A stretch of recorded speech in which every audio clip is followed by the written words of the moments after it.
और नरेंद्र मोदी नहीं होने से वो तो हमेशा बाबरी मस्जिद ही रहते थे कि नहीं रहते थे। अगर मोदी जी नहीं होते कभी वो राम मंदिर बनते। अच्छा लगा है, नया परिवार मिल चुका हूं झारखंड में, है ना। आपका घर जाना ही पड़ेगा। और एक भैया ने अभी बोल रहा था कि सनातन का रक्षा हो, किसने बोला था अभी? और एकदम आपको बहुत बहुत धन्यवाद। ठीक है, काल सबसे बढ़िया क्या हुआ, 500 साल बाद अयोध्या में राम लाला का उपस्थिति में दीपोत्सव हुआ, है ना। कभी राम मंदिर बनते थे, आज मोदी जी के लिए हमने राम मंदिर मिले और मोदी जी का सरकार दे दीजिए। संथाल से घुसपैठियों को भी लात मार के हम लोग निकालूंगा, ठीक है ना। सरकार देगा कि नहीं देगा? इस बार देना है कि नहीं देना है? हमारे मंच में विराजमान सारथ की कर्मठ विधायक और मेरा दोस्त रणधीर सिंह जी, हमारे जिला अध्यक्ष सचिन भाई, पंकज भदौरिया जी, महेंद्र राणा जी, दिवाकर गुप्ता जी, संजय यादव जी, अधीर भैया जी, रवि तिवारी जी, संजय जयश्री जी, अशोक हजारी जी, देबू पुड्डा जी, शेखर सिंह जी, पिंटू हल्दर जी, सुजीत रजाक जी, मदन कोल जी, जातन महातो जी, गोपिन राजवार जी, प्रकाश लाल जी, पिताओं माताओं, भाइयों और बहनों, मैं रणधीर भाई को बोले थे कि आज दीपावली है, कौन लोग आएगा, क्यों सभा कर रहा है, लेकिन आप लोगों का उपस्थिति से जो ऊर्जा मिल रहा है ना, मैं आपको दावा के साथ बोल रहा हूं, सारथ में रणधीर जीतेगा ही जीतेगा, कोई ऑप्शन नहीं है।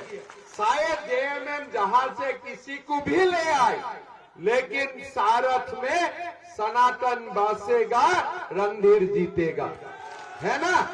जीतेगा कि नहीं जीतेगा? जीतेगा कि नहीं जीतेगा?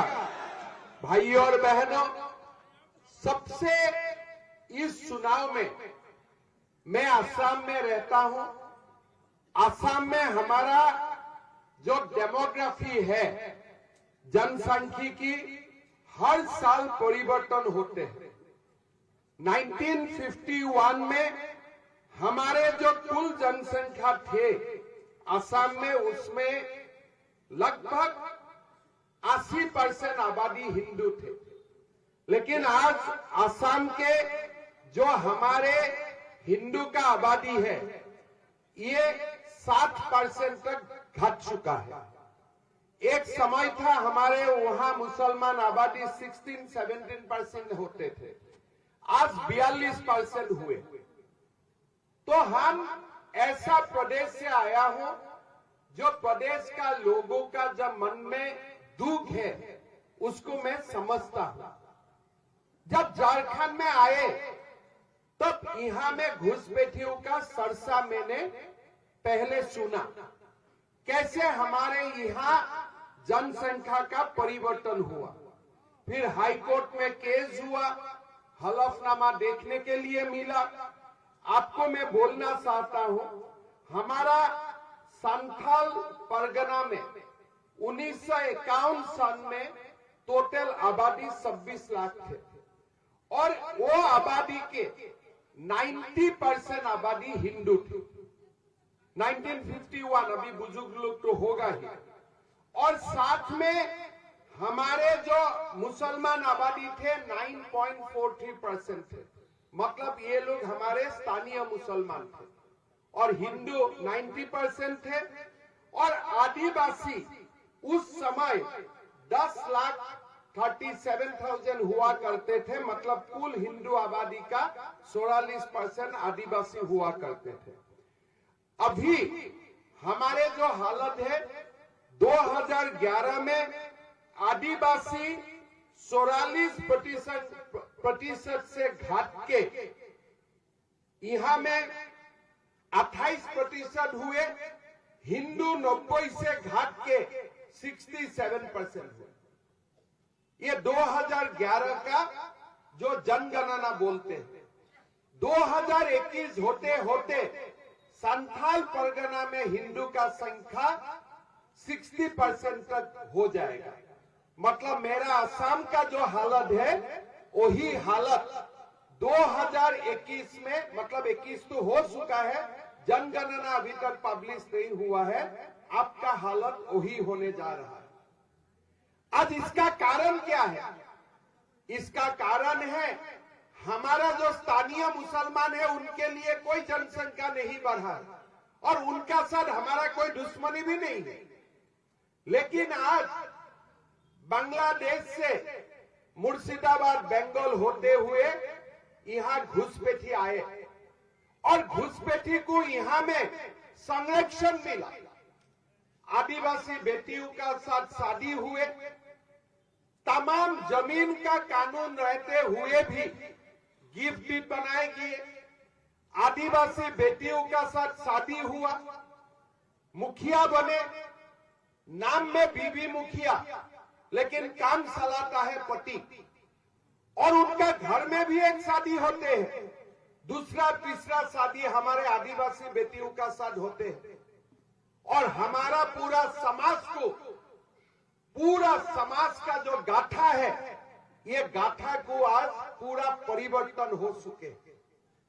अगर ऐसे ही चलते हैं तो 10 साल का बाद आपको ये समाज नहीं मिलेगा।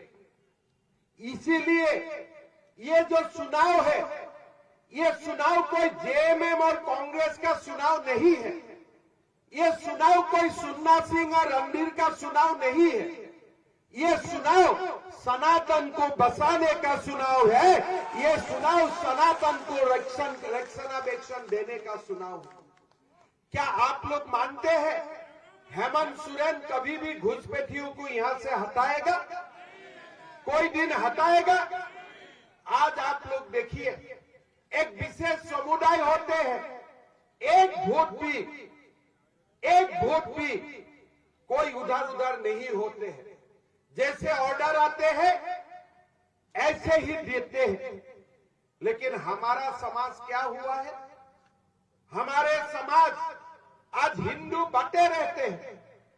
हमारा समाज में, एक ही समाज में 2-3 उम्मीदवार खड़ा होते हैं, वोट डिवाइड हो जाते हैं। कांग्रेस जेएमएम दोबारा आते हैं और 1 लाख घुसपैठियों को बुला के लेके आते हैं।